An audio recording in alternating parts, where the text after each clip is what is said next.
Thank you. Very good morning to all of you. Very warm welcome to Vibhakar Ramtirthkar ji, Keynote Speaker of the Day. Uh, Today, I do not have any announcement. So, straight away, I would like to invite Rotarian Prerna Gaikwad for secretarial announcement. So, over to Prerna. Hi, good morning, everyone. Got no announcements from my side also today, so I think it's directly back to you and to the speaker then.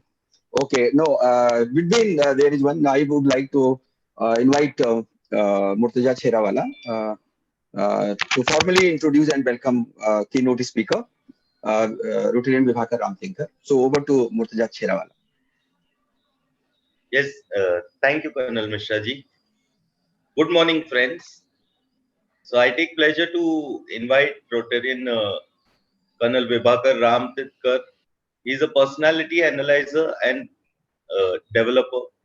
His qualifications are he's a Bachelor of Commerce. He has done his Master in Arts with Human Resource Management, and he is also a qualified lawyer. He's a versatile personality having 50 years of experience in the human resource field. He also appears in courts, and he also practices under the POSH Act, which is the Prevention of Sexual Harassment Act. He regularly delivers lectures on positive preventive health and well-being on various platforms. So let's give a big hand to Colonel Vibhakar, our very own Rotarian member. Colonel Vibhakar, please. Thank you. Thank you, sir. But one feather you have added in my cap. I'm not a colonel. Oh, sorry. I am so sorry. But I am pleased to hear that from you. Anyway, so dear Rotarians, today I have to talk about performance management. Now, performance is one thing which touches the lives of everyone and everywhere. Performance everywhere. So, we have to learn it from all walks of our life. It is not only limited to industry, but it touches our lives, and therefore this is important for everyone. Think, for example, we are hiring a painter to paint our house. He also performs. We go to a barber for our haircut. The barber also performs. We go in a rickshaw.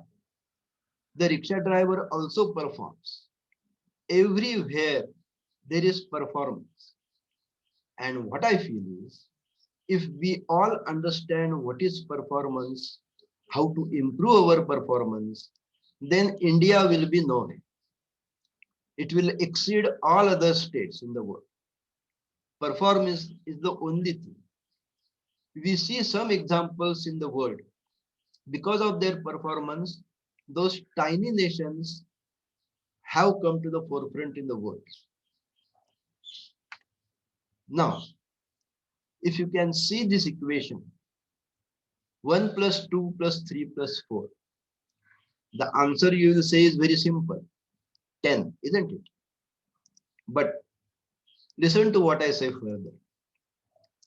1 is the owner, 2 is the manager, 3 are the supervisors, and 4 are the workers. If they perform 1 and 2 and 3 and 4, the total will be 10. But suppose, for example, 4 does not perform 4, they perform only 3, then the total will be 9. But if supervisors 3 perform more, 4, then the total will be more than 10. So it is the total performance that decides the performance of the organization, performance of the family, performance of the nation. So together performance is the total performance of the nation. Now performance management is an ongoing process. It is not to be done once in a day or once in a while. It is a continuous process. And that continuous process involves communication. Without communication, performance management has little meaning. This communication has to be between two people, and since it is related to industry mostly, so we say between supervisor and subordinate. This relationship is in our everyday walk of life also. A supervisor and subordinate. Communication between the two throughout the year and in support of accomplishing the strategic objectives of the organization. After all, every organization has got some goals, some objectives, and we have to achieve those objectives. Everyone has to work towards those objectives. And in that case, everybody's performance has to be improved. And for that, communication is important. Performance management is thus a communication process, and that includes clarifying expectations. We have expectations. All of us have expectations. We expect something. A superior expects performance from a subordinate. A subordinate expects guidance from the superior. Everybody has got expectations. So we have to first clarify what are the expectations. And then we have to set jointly objectives. Where are we supposed to go? What are we supposed to achieve? We have to identify our goals. And when we start working together, then we have to go on providing feedback to each other. How he is performing, how I am performing, where are we lacking, where we should improve. That feedback is necessary. Without feedback, no one can understand his work and improve his performance. And reviewing the results. We do not see the result at the end. The student also knows his final results after his final exam. But in between, there are quarterly exams, there are terminal exams, there are preliminary exams, there are weekly exams. These are the reviews, how he is progressing. And in performance also, this is what it is. That we have to clarify our expectations, we have to know each other's expectations, we have to set joint objectives. My objective is different and your objective is different. That will not improve our performance. Then we have to identify the goals, provide feedback, and review the results. Aligning employees' activities with the company's missions and goals is the crux of the thing. Employees should understand how their goals contribute to the company's overall achievements. Employees, after all, work for the company. They have to take further the company's objectives. They cannot have a different goal. They cannot contribute what is not related to the company. That will have no meaning. So this is what is performance. Developing specific job performance. Now there are so many jobs. Every job has to be performed. Therefore, what goods and services does my job produce? Whatever job I am doing, what is it producing? Is it meaningful? Is it helpful to others? Is it gaining something? Is it adding something? If not, then I have to re-examine my job. What effect should my work have on the company? A company, I'm making an effect.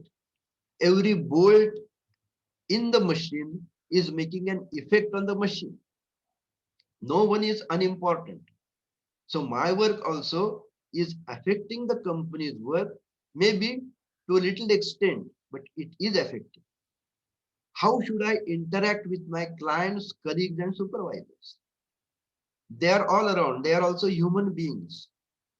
And I have to interact with them. I have to deal with them. I have to go ahead with them. That is going together. It is a teamwork. Clients, colleagues, and supervisors all are my co-workers. And therefore, what procedures does my job entail? What procedure should I follow? Does my job require any particular procedure? Each job has to be done in a particular way. Then it will be done better. That is the procedure for each job. So these are the specific job performances. Every job has to be described first and its performance expectations are to be decided. Creating measurable performance based on expectations. Now, performance measurement is a very difficult. There are many jobs where measurement is difficult. All the service jobs cannot be measured properly. All production jobs can be measured easily. A singer is performing. How can I measure his performance? A painter is performing. How can I measure his performance? It is difficult. Employees should give their input into how success is measured. The employees should calculate their work and try to give the information to others so that they become knowledgeable how to measure their performance. For example, a building is to be constructed. The performance of the builder is constructing the entire building in a particular time. But then how he will explain to the consumer? He will not say, my building will be completed on next year, March. He has to tell that these are the stages of construction. So the customer can expect the results accordingly. He can see whether the work is progressing. The work can be measured, but the person who is doing the work knows it better, and therefore he should give input to others so that they can measure his work. The results, the final result, the goods and services the employee produces. It is the final result, and that will assess his work. Actions, the processes an employee uses to make the product or perform a service. What is the process? How he is doing? ISO is a process organized. If I want an ISO certificate, I must have the process, because if I go by that process, my product will come of the same quality. If I change my process, then the product will be different. Their quality will be different. Their appearance will be different. So all my actions are also to be particular, and my behavior. The values I demonstrate at the work. Do I do that work because I have to give 8 hours work? Or do I do that work because I consider that as my livelihood and therefore I must do it good? All these matter, and in that we have to measure our performance. In any organization, no matter the size, maybe small, big, it is important to understand what your employees are doing, how they are doing, and why they are doing it. So the owners of the organizations have to remember that what the employees are doing, he must know. Not only that, how they are doing it. If they are doing it in a particular way, then the results will be good. And why they are doing it, meaningful job. I will give you an example. I heard it, I do not know it myself, but it must be true. When Tata Motors were manufacturing their first car, Tata Indica, there were problems about the door opening handles. Now, the workers who were working on fixing the door handles. They did not understand what they were doing and what could be the problem in that. So the company took them to the dealers and showed them the customers complaining about the door handle. Then they knew it, then they realized it. And then they came back to their work. Then they understood why they are doing that work. And then there were no problems about the door handle. So employees must know why they are doing it. What is the meaning of their work? What is the importance of their work? Otherwise, it will be just like the Charlie Chaplin's movie of modern times. He is only fixing a particular thing on the conveyor. He does not know what is the importance of his work, how his work will go further. Without a system in place, everywhere there has to be a system. And that system has to define roles. In a drama, for example, there are so many roles, so many actors are playing different roles. What are their roles? We have to define. Understand individual strengths and weaknesses. In doing that role, we have to understand what are the strengths and weaknesses of each one in the group. Those who are strong should take others with them. Those who are weak or lagging behind or not understanding properly, others have to support them. We have to provide feedback. Feedback may be good, may be adverse, but feedback is necessary because without the feedback, the person does not understand where he stands. Trigger interventions and reward positive behavior. Wherever the things are going off the track, we have to intervene and set it all right. Where the people are doing correct work, good work, we have to reward them. A reward can start from pat on the back to any monetary behavior reward or non-monetary reward, like go on a vacation. It is much more difficult to managers to effectively lead their employees, and therefore it becomes difficult for the managers. Why? Because they have to do all these things. They have to consider all people, all members, and their work also. What way they are doing the work, how they are doing the work, give them feedback, intervene. Therefore, he is a manager.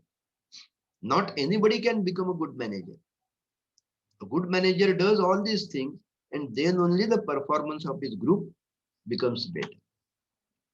Smart organizations pair their performance management with incentive management. We do not ask people only to perform. But those who are performing, we must reward them. An incentive should be provided. Otherwise, why one should want to work better?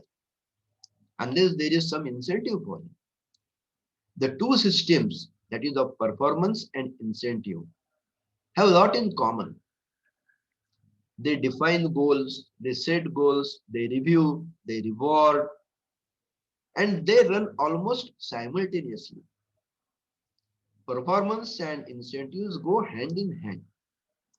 Using incentive management also means that the all important reward step of performance management is done properly. If incentive is not there, then it is not done properly.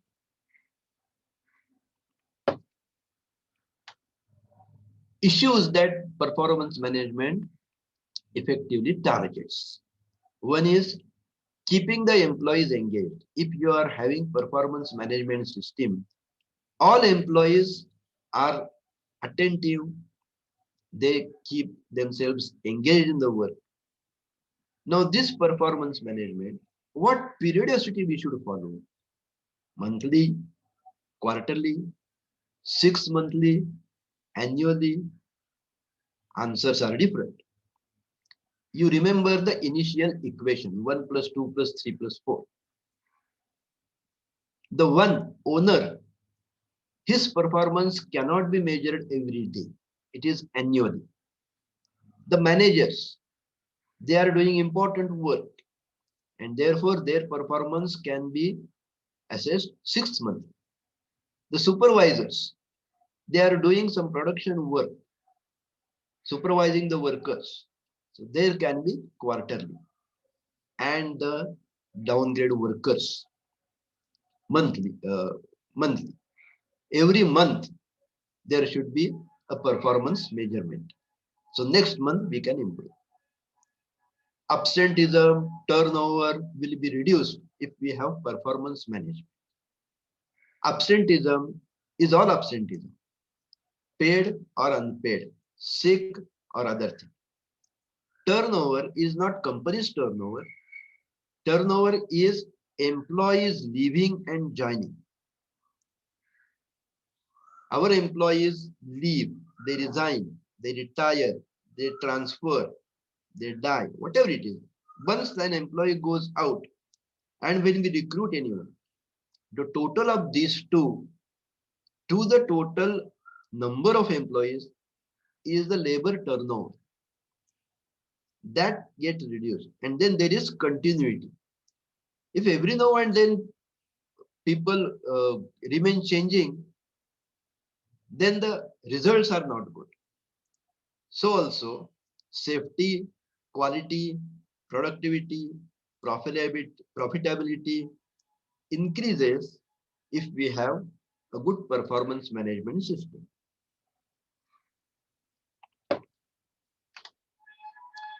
Issues that performance management targets is retaining talent. We always require good people. We do not want to lose them. Acquiring and retaining talent is a job for HR people.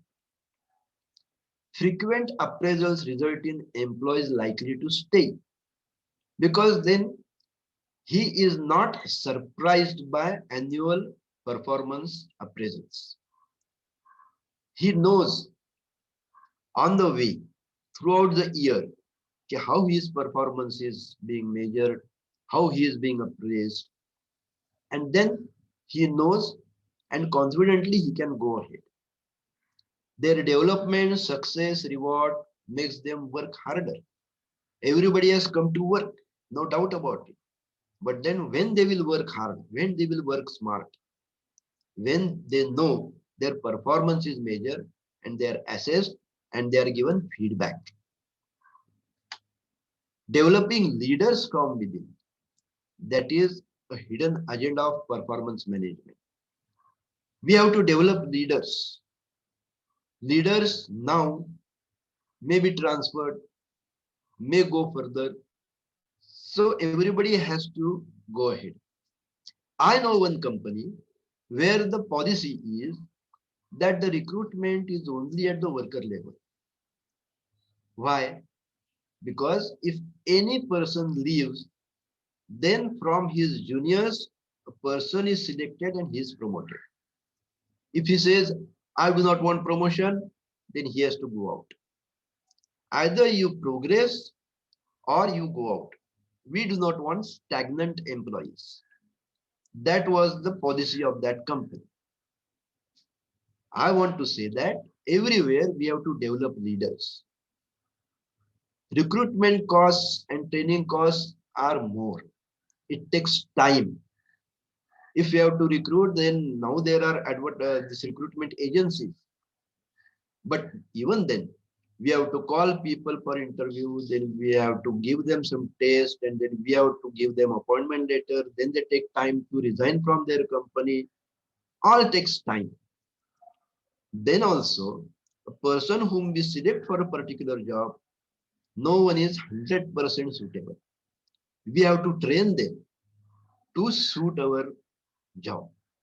So that training also costs us. It takes time. So if we develop leaders, keep developing our leaders, this cost will be reduced. Now this performance appraisal system, how do we perform? There are numerous schemes, but I'm telling you only a few which are popular. First is ranking. Do you know PT master calling the students in the field He tells them to stand in a row according to their height. That is ranking. The tallest boy on the right, the shortest boy on the left. So this is ranking. Our employees, we rank them from top to bottom. The topmost, then the second, then third, and the least. But this particular system is useful only when your organization is small. If you have got 9, 10, 15 employees, you can do ranking. But if your organization is having hundreds of employees, it is difficult to rank. So this system will not be useful for big organization. A refinement is grading. The students now in the good schools are given grades, not marks. Grade is a group. O is outstanding. A plus A minus, B plus B minus. These are the grades. So many people are put in one grade. It is not necessary that in each grade there must be a particular number of employees. But we group them. That is grading. It is refinement of ranking. But here also, big organizations cannot adopt this because it is useful only for small organizations. Essay. Essay is a typical performance appraisal system, good for managers and above, because their job cannot be described. They are expected to do all the jobs, and therefore essay type, how he is doing it, what are his strong points, where he has succeeded, what has he achieved, all this in an essay form. That is good only for senior managers. Then 360 degrees. This is also for senior managers, but in a different way. 360 degrees meaning your not only superiors, but your subordinates, your peers or colleagues, your customers, your suppliers, everybody assesses you. And that is important for a top man. This is 360-degree assessment. One important thing is self-assessment. I assess myself. And in assessing myself, seldom I do exaggerations because I am conscious. This self-assessment is not final. It goes to my superior and he can question on some of the points which I have exaggerated. So self-assessment.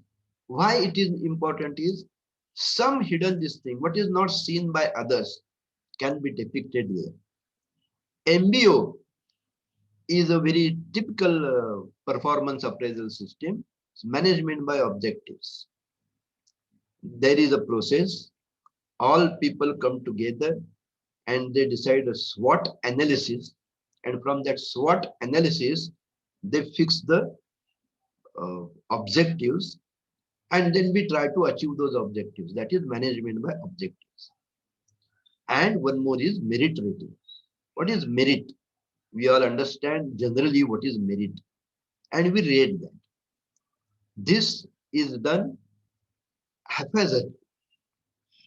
Merit rating, a small number of parameters are decided, like attendance, like no accidents, like quality, like quantity of work.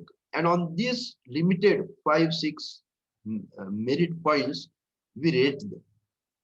So these are the various performance appraisal systems. This we can apply everywhere. And then performance appraisal, performance management is not an end in itself. If we want to perform our subordinates, then we have to facilitate them. If we do not give them facilities, how can they perform? An accounts person will require a computer. If we don't give him a computer, we do everything by hand. So we have to give him a facility of computer. Then only he can perform better. We have to empower persons. Empower means we have to give them decision-making authority. Every small decision, we don't tell them, ask me. Then he will lose interest in his job. then equipment. He has to equip himself to perform that job. Assistance, whatever help he requires, that we have to provide. And finally, guidance. If he is stuck somewhere, if he has to go in a particular direction, then we have to guide him. This is required. Hello. This requires an essential thing after performance management, in performance management. And further to that also, there is what is called as grievance handling. That also, if they have got any grievance, then we have to solve them. Otherwise, their performance will be less. This is all from my side. I hope I have explained performance. Now, please, if you have got any questions. Thank you. Thank you very much. I would like to invite the Rotarian Sanjay Merchant to moderate the session. Over to Sanjay ji. Yeah, Colonel Sir, thank you. Any questions?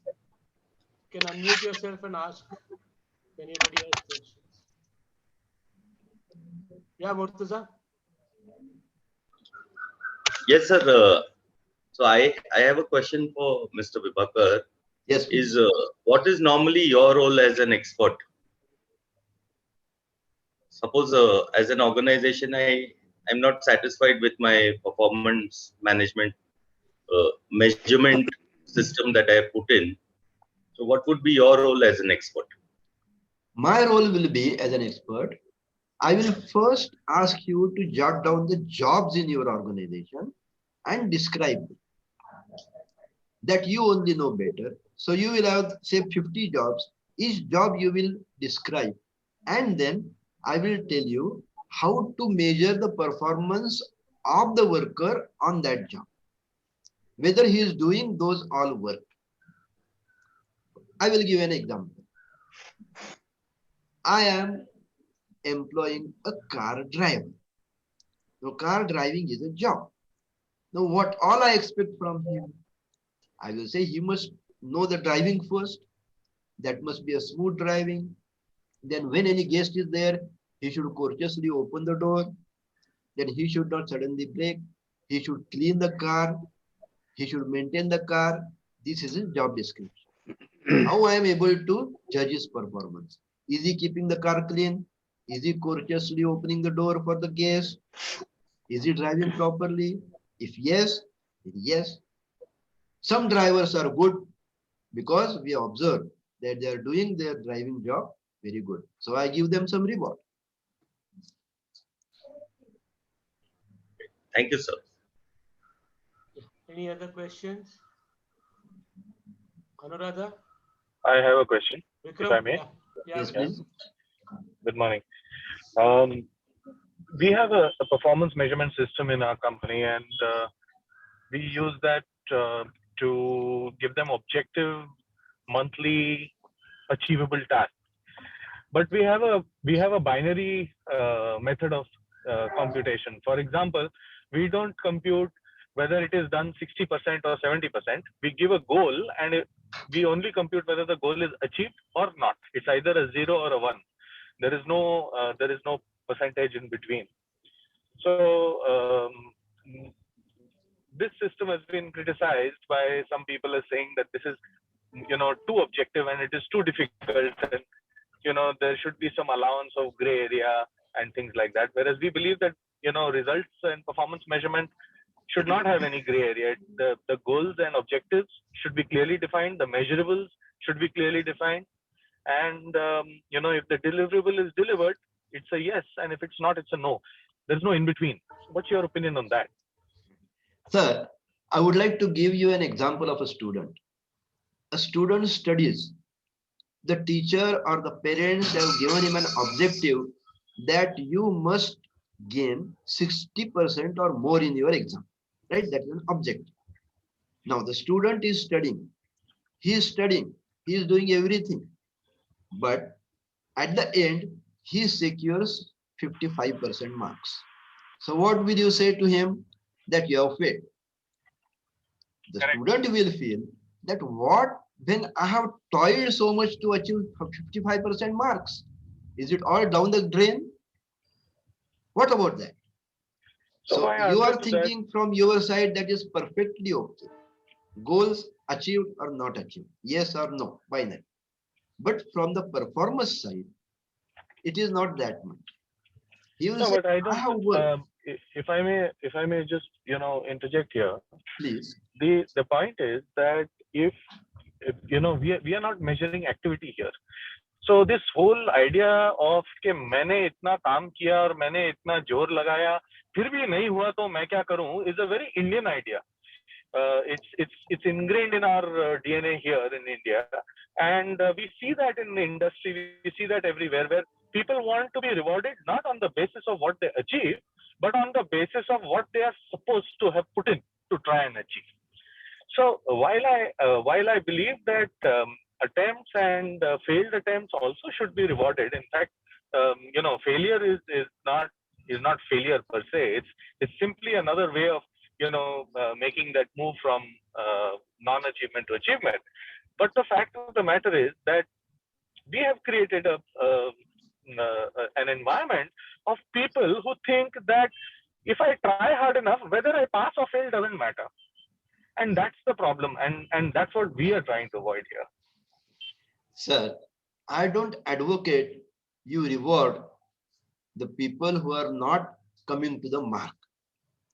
They should be encouraged. They should be guided. That thing is missing here. That is what I think. This performance appraisal in their case should be done periodically, and they should be told, you are not performing, you should exceed. And if you don't exceed, then you will not be rewarded. That I agree with that. So you believe that this is for the purpose of promotions, increment, and additional responsibility, it's okay to have binary result-oriented goals. That was my question to you actually.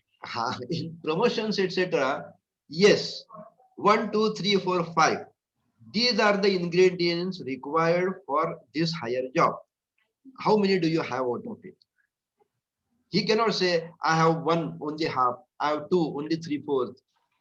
He has to have everything, and then only he can be promoted. There I agree. And the jobs are very many jobs. There are some jobs which are individual jobs. Like, for example, bidi rolling. Now, those ladies who roll the bidis, they have to roll the bidis, they have to assess their work, they have to do everything by themselves. Either they give 500 bidis a day or not. That is not everyone. Otherwise, we require feedback, we require guidance, we require corrections, and that is required. Then only people will perform better and they will achieve their objectives.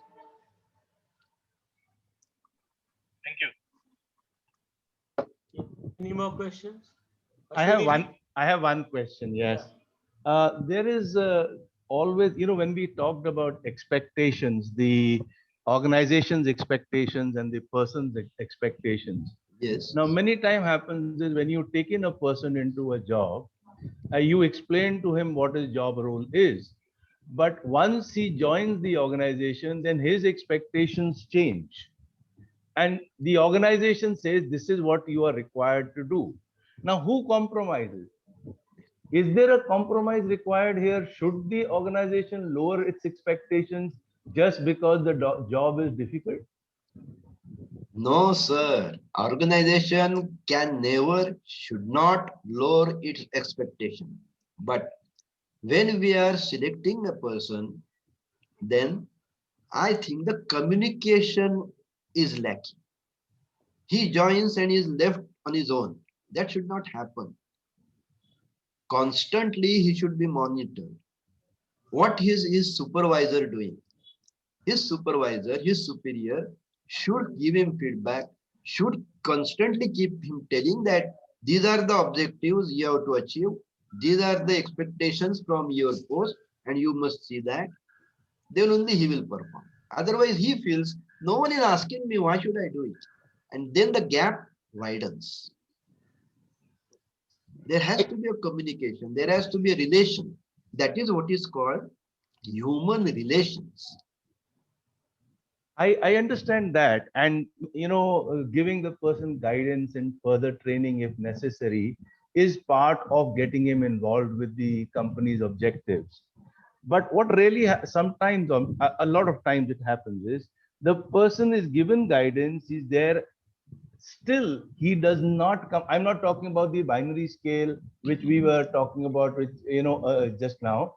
I'm saying he's still not coming up to the expectations of the company. Does this lead to that hire and fire situation? Till how long does a person retain him? That means, or that would mean, there is some lacuna in your selection. You have not seen all the aspects of the candidate before putting him on the job. I have always said that a person is never suitable 100% for the job. Yes, but then he should be at least 60% suitable, 70% suitable. If he is 40% suitable, why should I select him? And after select him, he is not performing on the job. Why I should complain? I will give you an anecdote about JRD Tata sir. In Mumbai, he used to call a meeting of all his Tata company executives in Taj Hotel. Now, once a particular CEO told JRD that a manager in his company he does not want.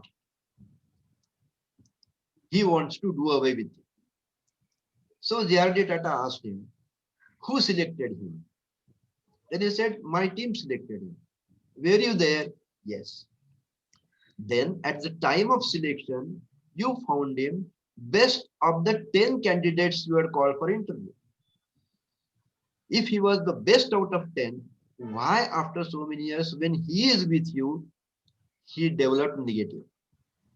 So something is wrong with you. This is what JRD Tata told his CEO. The same thing I will say to everyone, that if my subordinate is not performing, there is some fault with me also, isn't it? Absolutely. Totally agree with you. Absolutely agree with you. Thank you very much. Okay, Colonel sir, back to you. Time is up. Thank you very much. Now I would like to invite Rotarian Sandeep Bains, Honorable Member Advisory Board, to extend formal vote of thanks. Good morning, everybody, and thank you, Colonel sir. For a morning, what could be better than when we start discussion with the performance? And Rotarian Vibhakar has very rightly put that all organizations eventually survive and thrive on the performance of every individual who is involved in that. Okay. I mean, it reminds me of the story of McDonald's and how Ray Kroc invented a system of performing, okay, and went on to make this burger university where people go and learn how to make burgers. Now, by any stretch of imagination, they are not the best burgers in the world, but it is the performance, it is the system which they have put down which makes them so successful. So I fully agree with Vibhakar ji that that is the thing which we need to take care of. And I really like that example of Tata Indica door not opening and management taking the people working on that door right up to the people who were buying the cars and they had a problem, to make them understand what is the situation they are going through. And obviously a feedback is required, okay, as much as you need to incentivize people, those who are performing well. So Rotarian Vibhakar, so nice of you to come and spend this morning with us and enlighten us on so many things which many of us probably didn't know, or maybe in the day-to-day rigmarole of the things, they had slipped our mind. Thank you for refreshing and reminding us of all that. And we look forward to seeing you in one of our meetings once again. Thank you. Thank you, Sandeep. Thank you, and thank you, Vibhakar ji. Before closing, we have 2-3 things more, so please bear with me. And time is also there. The start of the day is USP of Rotary Club Pune Riverside. We look forward for that. And luckily, Vikram ji is already there, so I would like to invite Rotary Vikram ji to share his thought of the day. Over to Vikram ji.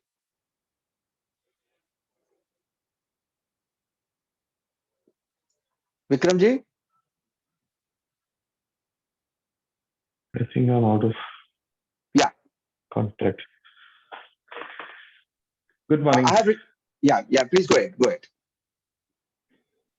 But I think the thought of the day today can be in one single line. To win in the marketplace, you have to first win at the workplace. So that is in keeping with what our speaker has to say. Yeah. Thank you very much. Thanks, Vikram ji. We look forward for the joke of the day, and we use it as a tonic for the day beginning. So I would like to invite Rotarian Sandeep Bass to crack a joke. Good morning once again to everybody. Thank you, Karnal साहब. जब विभाकर जी बातचीत कर रहे थे हमसे, तो मेरे को एक बहुत पुराना किस्सा याद आ गया, और जहां तक मेरे को याद है ये एल्बर्ट आइंस्टीन के जमाने की बात है, उनसे रिलेटेड है, but it could be some other one of the famous physicist. So Albert Einstein जो थे वो जाकर अलग अलग जगह लेक्चर दिया करते थे, और उनका जो ड्राइवर था वो हमेशा उनको सुना करता था. तो एक दिन उनके ड्राइवर ने उनसे पूछा कि साहब, मैं आपका ड्राइवर हूं और मेरे को थोड़े पैसे मिलते हैं, आप जो है वही काम बार बार करते हैं, वही लेक्चर देते हैं, वही सवाल लोग पूछते हैं, वही जवाब आप देते हैं, तो आपको इतने ज्यादा पैसे कैसे मिलते हैं? तो एल्बर्ट आइंस्टीन ने बोला कि भाई, maybe we do jobs differently. इसे नहीं, मुझे नहीं लगता है कि we do our jobs differently. Okay, it's just that you have a different opportunity. बोले ठीक है, एक काम करो, आज जो मीटिंग होगी वहां मेरे को कोई नहीं पहचानता है, तो आप एल्बर्ट आइंस्टाइन बन जाओ, मैं आपका ड्राइवर बन जाता हूँ. तो मीटिंग स्टार्ट हुई. ड्राइवर ने बिल्कुल वही लेक्चर दिया जो एल्बर्ट आइंस्टाइन दिया करते थे, और लेक्चर के बाद लोगों ने वही सवाल पूछे जो कि हमेशा पूछे जाते, तो उनको सारे जवाब मालूम थे, तो ड्राइवर ने सारे जवाब भी दे दिए. इतने में एक कोई बड़ा स्मार्ट आदमी, very learned, very educated, well travelled, Vikram जैसा, उसने एक डिफरेंट सवाल पूछ लिया. अब that is where the performance comes. तो ड्राइवर बोला कि देखिए, आपका सवाल बहुत अच्छा है, लेकिन इतना आसान है कि इसका जवाब तो मेरा ड्राइवर भी दे सकता है.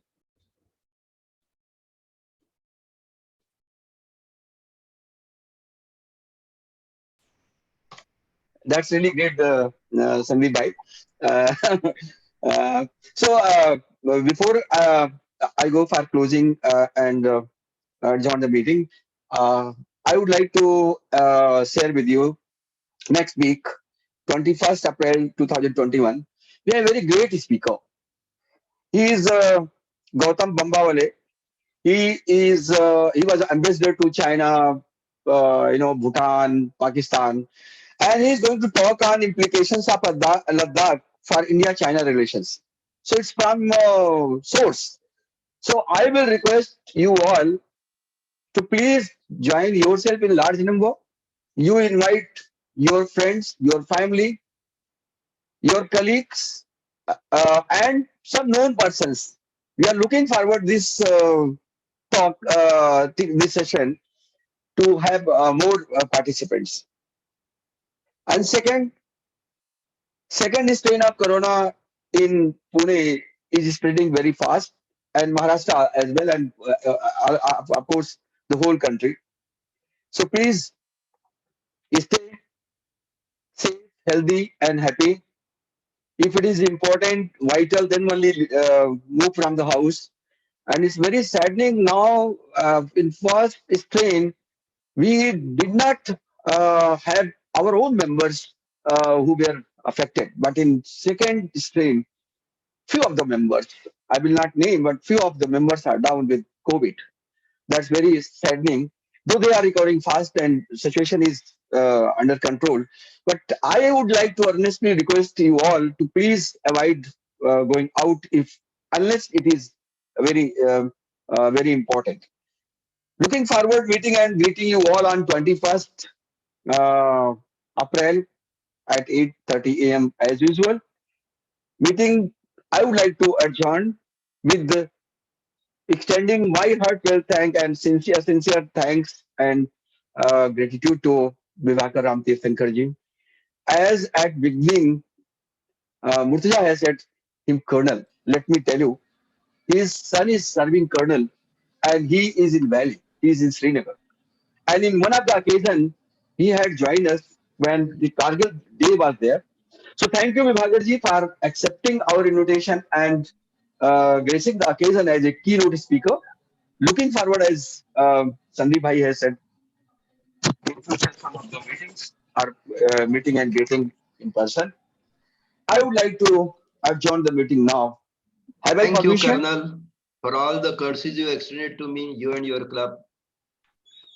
Thank you. Have I permission to end the meeting? Okay. Thank you. Yes, sir. Thank you very much, Wish you everyone. everybody a great day ahead. Yeah. Thank you. Thank you. Thank you. Thank you.